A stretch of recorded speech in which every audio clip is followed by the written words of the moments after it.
It's gorgeous and refined, it's truly useful, and it fixes nearly every mistake that Samsung made with its first foldable phone. The Galaxy Z Fold 2 is truly a remarkable and unique device that makes foldable phones less of a futuristic curiosity or expensive toy, and almost like a thing that somebody might actually use.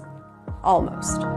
It has this beautiful hinge that feels so strong and so smooth. Samsung has also made the hinge more tight and cohesive in the sense that when I look at it straight on and move it around, I see plastic, I see a lot of barriers, and I can't even get my fingernail in any grooves. Inside, there's no big ugly notch taking up your big beautiful screen. You just have one little camera hole, and that's perfect.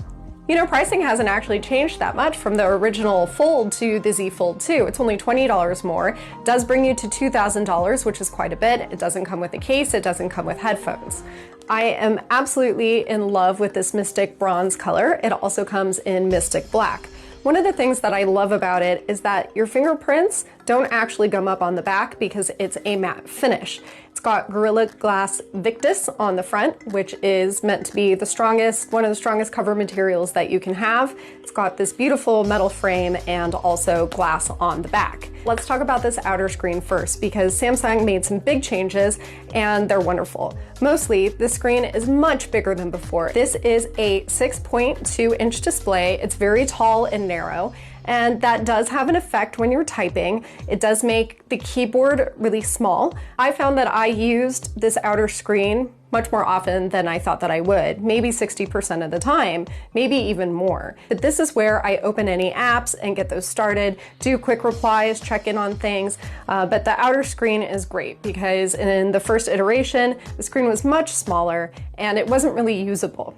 One of the best things that you can do is open any single app that works with Android from this display. And then if you want to see it, for example, you're looking at your email or you want to see a picture that you've just taken, then you can open up the phone and we'll take up that beautiful entire screen. That's 7.6 inches on the inside. So I've talked about the dimensions. This phone is tall and narrow. It's also pretty heavy and it is kind of like two phones stacked together, so it's thick. I can get it into the back pocket of my jeans. I can wedge it into the front pocket, but I don't really want that.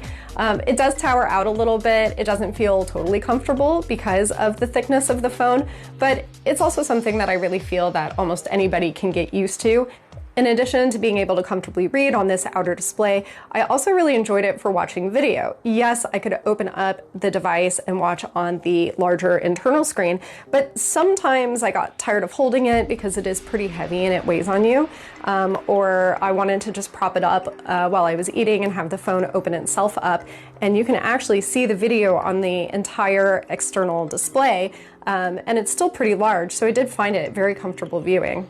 So I mentioned that you can open up any app on the outside and then unfold the phone and you've got it all on the inside. But Samsung has made it possible to actually go the other way. That didn't happen as often with the original Fold, but here you can dig into the settings menu a little bit and choose any app that you want to continue on from the inner screen to the outer screen when you close the device. One thing that I don't like, and this has everything to do with the fact that we've got two screens sandwiched together, is unlocking the phone.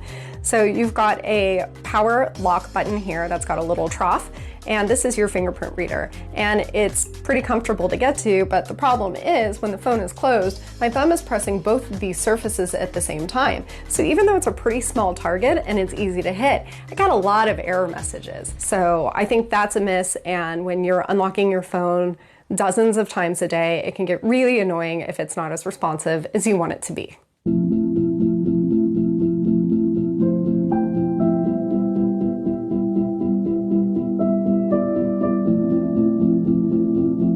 So the interior screen is 7.6 inches. It is nice and big, about the size of a small tablet. It does have ultra thin glass, as I mentioned, and there is a crease down the center because that is just the nature of the beast. But it's not something that I really notice when I'm using the device. If I put my finger here along it, I feel it. If I look at the light, I see it. But when I'm watching video, when I'm reading something, when I'm immersed in an experience, I don't really notice it. As much as the back of the phone doesn't pick up fingerprints, the inner screen really does. But because this is a phone that bends, you do have to care for it in a different way, and Samsung provides a lot of care instructions.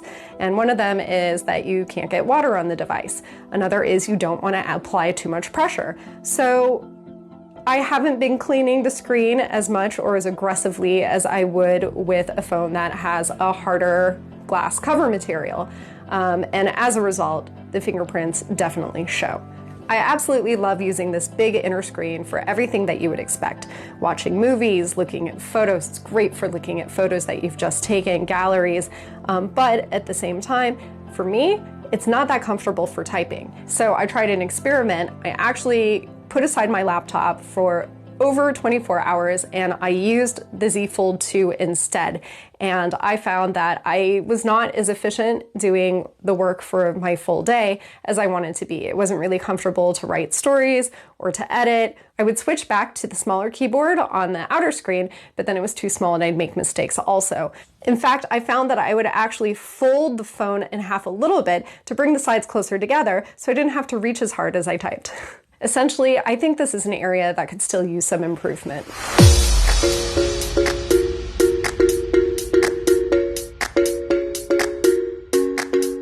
One area where Samsung has really improved the experience on this inner screen is with multitasking. This can actually support up to 3 apps, and you can move them around.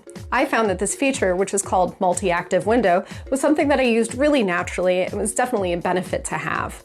If you're a fan of phones that have high refresh rates, maybe you like to do a little gaming, you'll be happy to know that there's support on this larger interior screen for 120 Hz refresh rate.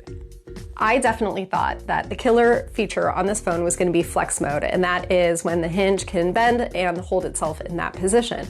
But I found that I didn't actually use it as much as I thought. I really liked it on the Galaxy Z Flip because the dimensions of that phone are basically the same as folding the Z Fold 2 in half and then folding it in half again vertically. But because of the dimensions, when I fold this in half, it doesn't really work that great for video. It doesn't work that great for video calls. I just feel that there need to be a few more apps that adapt themselves when you do fold the phone in order to make it truly useful.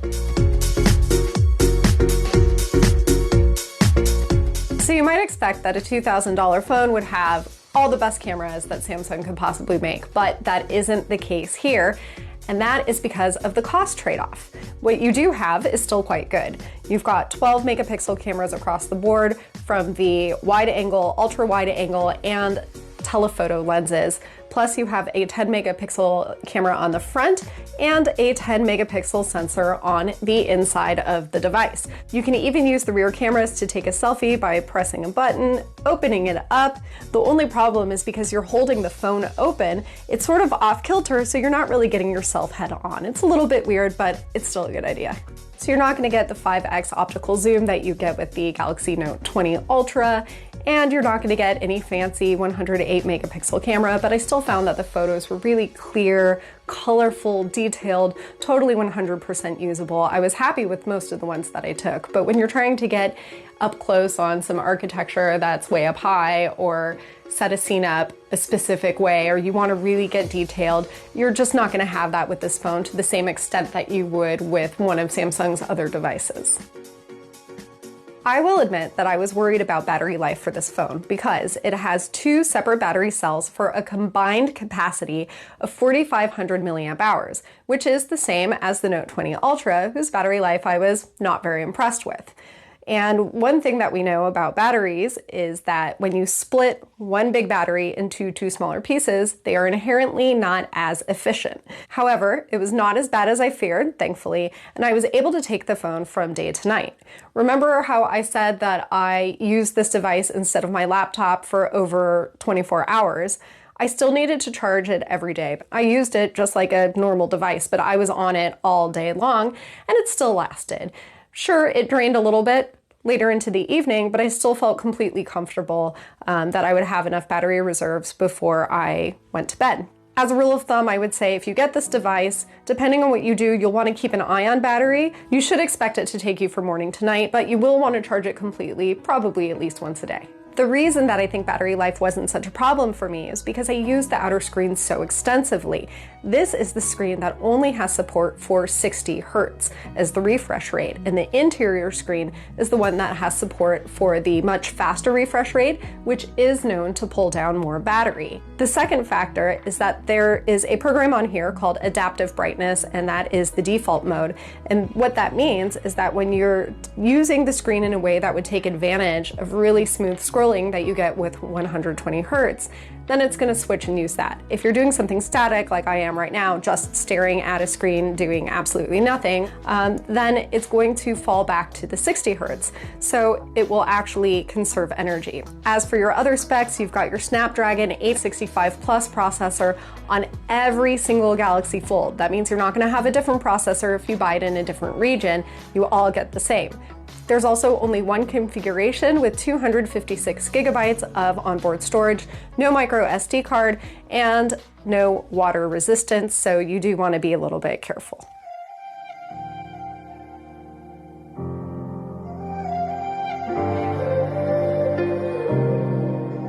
As a piece of innovative technology, I am really impressed with what I see. Samsung has made fantastic improvements to the first Fold, and as I said earlier, transformed what was a concept, a blueprint for foldable devices. And now to see and use this device, it is refined, it's luxe, it actually seems like a device that somebody could have, that I could see someone having. Right now, Samsung is treating this as a statement piece, as something truly luxury. So I don't look at this and think that the device is overpriced and that Samsung needs to lower the cost because it's too big a barrier to entry. And that is something that I felt for the Galaxy Note 20 Ultra. So now for the question of whether you should buy it, you need to ask yourself what you value most.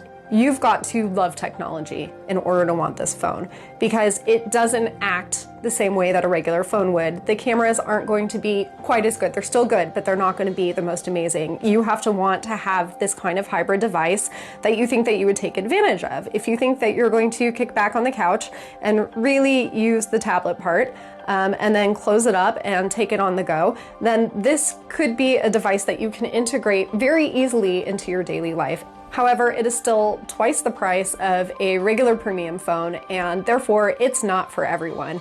But I do think that it is worth watching, even if you're never going to buy the device, because the pace of development is really quite fast and it is so exciting. And it's quite possible that a year from now, the prices are going to come down and you might find yourself using a phone just like the Z Fold 2.